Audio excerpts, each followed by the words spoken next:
안녕하세요. 슬기로운 중년 생활을 위해 생활 속 유용한 정보를 쉽게 읽어주는 희망지기입니다.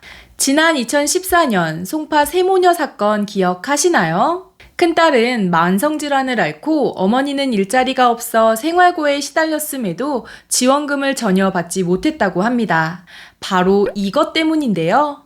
그런데 현재는 이것이 폐지되면서 부모나 자녀가 경제력이 있어도 생활에 어려움이 있는 분들은 매월 지원금을 받을 수 있게 되었습니다. 오늘 영상 잘 확인하시고 해당되는 분들은 바로 신청하셔서 혜택 받으시기 바랍니다. 시청하시면서 좋아요만 한번 꾹 눌러주세요.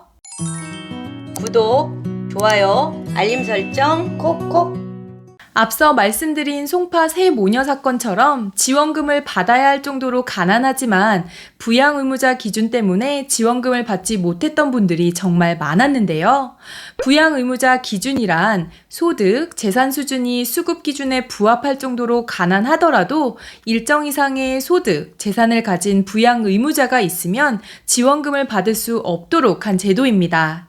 실제로 2014년에 송파 세모녀가 2019년에 인천 계양구 모녀가 절망으로 내몰려 목숨을 끊은 것도 부양 의무자 기준에 가로막혀 지원금을 받지 못했기 때문이었습니다. 그런데 드디어 부양 의무자 기준이 생긴 지 60년 만에 폐지되었습니다. 즉, 가족이 있고 자녀가 있다고 무조건 지원금을 받지 못하는 것이 아니라 생계가 어렵다면, 내 재산이 많지 않다면 지원금을 받을 수 있게 되었는데요.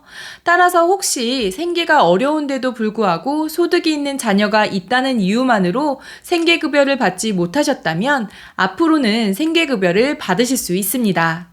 예시를 한번 볼까요? 홀로 거주하는 53세 A씨는 만성질환자로 일을 할 수 없는 상태인데요.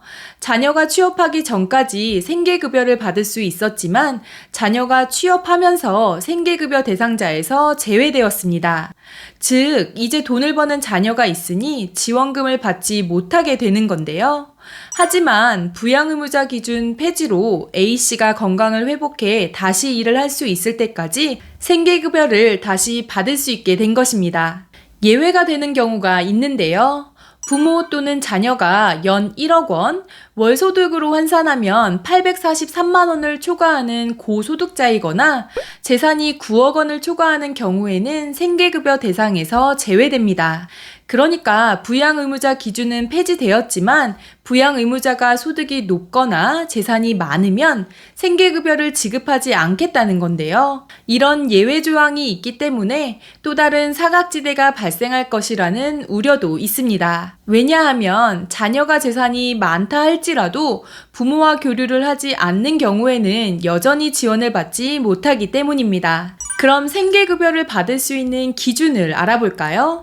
내가 가진 재산을 소득으로 환산한 금액과 월 소득을 합산한 금액이 기준 중위소득 30% 이하라면 생계급여를 받을 수 있는데요. 지난 7월 보건복지부 발표에 따르면 내년 2023년 기준 중위소득이 6.84% 상승되어 더 많은 분들이 혜택을 받으실 수 있습니다.